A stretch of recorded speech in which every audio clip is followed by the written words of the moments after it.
Tonight at 8 on your side, consumer investigation, saving you money and keeping you cool. Consumer reporter Brian Roach shows you what you need to know if your air conditioner stops working.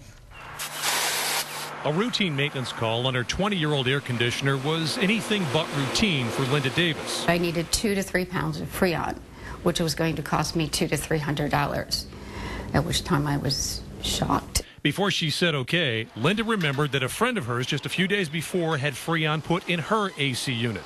So she called her friend. And she paid $34 a pound for Freon. And I was going to get 2 to 3 pounds for $200 to $300. Linda passed on the Freon recharge and instead reached for her phone book. She called almost a dozen AC repair companies asking what they charge for a pound of Freon. Range was, the highest that I found was $231 for the first pound, all the way down to about $25. A difference of more than $200. 8 on Your Side got on the phone and called roughly 30 AC repair locations in the Susquehanna Valley.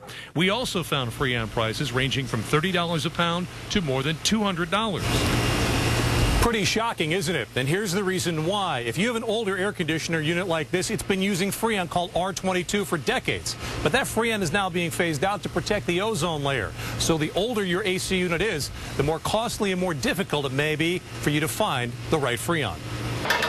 By the end of 2015, production of R22 Freon will have been cut by 90% compared to 20 years ago. By the end of 2020, R22 will no longer even be produced. They're reducing the percentage they make to such a low level, it's not going to be out there. So when you have an R22 unit that's low on Freon, no one may have it.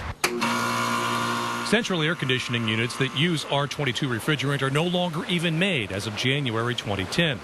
All of this means that homeowners with older central air units may have to make some tough and costly decisions. Normal life expectancy is 20 years on an air conditioner. If you've got a unit 18 years old and you need Freon added to it, there's 2 decisions to make. One, can I afford a new one? If I can, I've got to add Freon. If you do have to add Freon, you've got to do what Linda Davis did. Ask questions beforehand about the price. Because the average person has no idea what it would cost. I didn't. Never thought about it. If a company has a limited supply of Freon, it may charge you more. And there's always the possibility of price gouging. In any industry, I'm sure there are unscrupulous people. To make sure that you're actually getting the Freon that you pay for, ask to watch the digital scale as the AC technician adds the refrigerant to see how much Freon is actually being used. If you've got an air conditioning unit that's more than 3 years old, this is an issue you need to keep an eye on for the years ahead. Look for a sticker on the outside of your AC unit to see what refrigerant you need. It's usually listed at the bottom of the sticker, like this one here. Here's a sticker that shows the air conditioner uses R22. And here's a sticker listing the new refrigerant, R410, that's used in units made after 2010. And no, folks, you cannot substitute one refrigerant for the other.